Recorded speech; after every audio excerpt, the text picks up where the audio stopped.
when I read these, I mean I believe in the Trinity, Okay, that's but fine.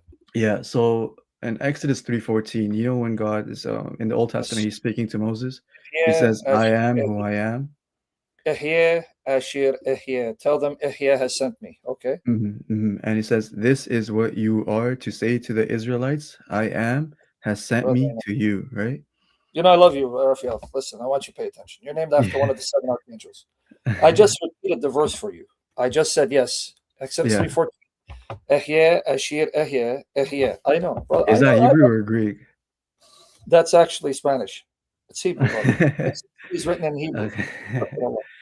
Written in You're Hebrew, man. funny, Sam. You're funny, Sam. I just watched you started watching you recently. You're a funny guy. Well, what I mean, funny how that I amuse you? What I mean, like what a clown? But okay, so what's the No, objection? no. No, so when he says you are to refer to me as I am who I am, right? That's one of the Yes. titles that is given to God, right? Okay. And a lot of people say, like when I try to explain it to my friends, they My try to tell goodness, me, sorry.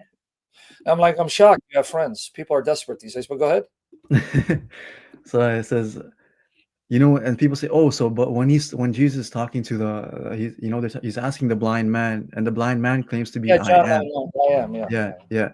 So can you explain this to me? How I would explain it to, I sorry? love you. I want to kiss your bald head. I'll explain it. But how does the blind man being asked, "Are you that one, the blind man?" And he says, "I am," relevant to how Jesus uses the word "I am"? What's the Exactly. That's what I'm saying. Like that's what other people. I mean, yeah. Yeah, That's but you asked them that question. How is it at all relevant if someone asks the blind man, "Hey, are you that one that was healed?" No, you're not him. And he goes, "I am." The "I am" mhm, in that context is used to show, yeah, I am that guy. How mhm, is that at all relevant to the way Jesus uses the "I am"? mhm. It's not.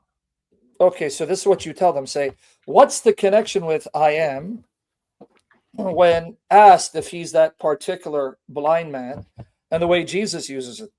Are you saying the blind man uses it the same way that Jesus did? Because here's how Mhm, Jesus used it. And I don't use Exodus 3:14 for the "I am" sayings of Jesus. I don't use it. mhm, But I'm going to show you. Okay, now all you need to know is understand context. So okay. Now the blind man is asked, "Hey, you're not him, are you? Are you that one?" "I am." "Yeah, it's me." Okay. Now let's see how Jesus uses it. John 8:56-59. "Your father Abraham rejoiced to see my day, and he saw it and was glad." Okay. Abraham had been dead for 2,000 years when Jesus said this. Okay. So the Jews are looking at Jesus, a Jew who doesn't even look 50 years old. mhm, And now they're astonished that he just said, Abraham, their father, who's been dead for 2,000 years, wanted to see Jesus and saw him, was elated. So they asked this question. So the Jews said to him, "You are not yet 50 years old. Have you seen Abraham?" Okay, so this is the context. mhm, How in the world could you know Abraham's reaction? You're not even 50. You've seen Abraham? How? Now, Jesus doesn't correct them. He says, "Yeah, I did see him." Jesus said to them, "Truly, truly, I say to you, before Abraham was, I am." How is Jesus's "I am" statement similar, let alone identical, to what the blind man said in John 9:9? John 9, the blind man is asked if he's a blind man. "I am." mhm, Jesus is using the "I am" to show that he's been existing from before Abraham came into being. mhm. Well, And how is it at all similar? exactly. And he's using the present tense. He's not using past tense. He's not saying I was. He's saying I am. Yeah, but I went to the wrong link. Hold on. Yeah. But even the "I am" here is not a direct connection to, hold on, where the heck am I, man? Where is this? Hold on. Why can't I find the page that I'm on? Here you go. Right here, John 8. Okay.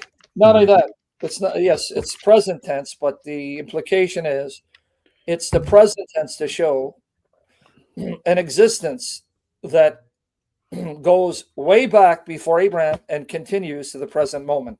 It's called extension from past, or present of past action still in progress. But nonetheless, the "I am" here is not the "I am" of Exodus 3:14. This is where you're going to get yourself in trouble by someone who knows the Hebrew and the Greek and has studied this, because Exodus 3:14, the verb "ehyeh" can have one of two meanings. It can be used as a present tense, I am, but it's also future tense in that it's a causative verb, I will be. Now, let me explain that again. Hebrew is a tricky language, scholars will tell you, because the tense of the verbs in the Hebrew language are not a clear indication whether something, an action, necessarily is in the past, present, or future. So Hebrew will use present tense verbs for future actions, past tense verbs for future actions, or past tense verbs for present actions. You with me there? Yeah. So there's a debate because Exodus 3:14, haya is I will be, I will cause to be. It's future tense. But just because it's future tense doesn't mean it doesn't have a present tense implication. This is why it's tricky. There are words in Hebrew that clearly translated as I am. Ani hu.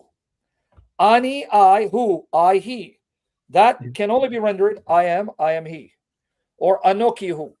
But the word used in Exodus 3:14, ehyeh, from the verb haya, causative, future tense, there's a debate. Should it be I am or I will be? You with me there? Let me show you. Even in your translation, you'll see this. If you read your footnotes, which many people don't do, let me see where I'm at, man. Okay, I'm getting confused here. Hold on, man. I'm all over the map. If you read your footnotes, I think it's this page. Stop playing with your keyboards, bro. Hold on. Okay, let me go here. If you read your footnotes, you're going to see this. Exodus 3:14. If you have a Bible with footnotes, and I'll show you just a couple online. So we put footnotes here. Notice the note here. It says related to the name of God, Yahweh, which is derived from the verb haya, literally to be. You see, it's future positive. Okay. That's why, even if I don't know what Bible you're reading. What are you reading? NIV. You now watch the NIV footnote. Let me show you the footnote right here. All right, right here. It says, or I will be what I will be.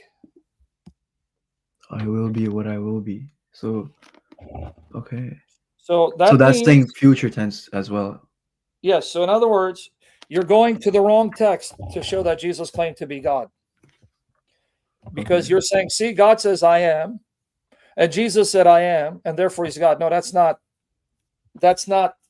the best way of making your case, because someone who knows or has studied those who know Hebrew and Greek will tell you it's not the same words, or it's not necessarily present tense, because the verb ehyeh from haya, future tense, can be rendered I will be, not I am.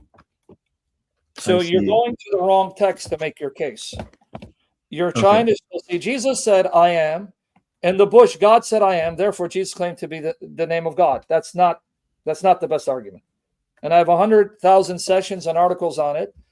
But in John 8, you don't need this Exodus 3 to make your case, because the context of John is Jesus explaining how it could be possible that he could have seen Abraham and seen his reaction when Abraham has been dead for 2,000 years. Yeah. So that's why before Abraham was born, I am. So he's saying, I'm more than 50 because I'm more than human. I'm not merely human. And I've been there before Abraham came to being, and I continue to exist because unlike Abraham, whose existence has an origin created, mine has no beginning and has no end. It's eternal. Okay. Why would you need Exodus 3:14 to make your case? Because it says I am who I am, right? And then people say, oh, even the blind guy though, he said I am. So what does that mean? Why would you need Exodus 3 to make your case? Because you went to Exodus 3. I don't know. It said I am who I am. So the blind man was asked, so were you blind before Abraham was, and you seen Abraham? And he says, I am. That's the context of the blind man? No. So what's the context of Jesus's I am statement here? In John 8? Yeah. He's saying, have you seen Abraham, who's lived much long, like who's like, has been so long? How can you seen him? You were not here. And he because I've says been there before, before you came into being, right? yeah, I understand that. Yeah, So of that's the course. whole point. So when they tell you the blind man, that tells you they don't know your argument, either because they don't understand your argument or you didn't clarify it. Okay.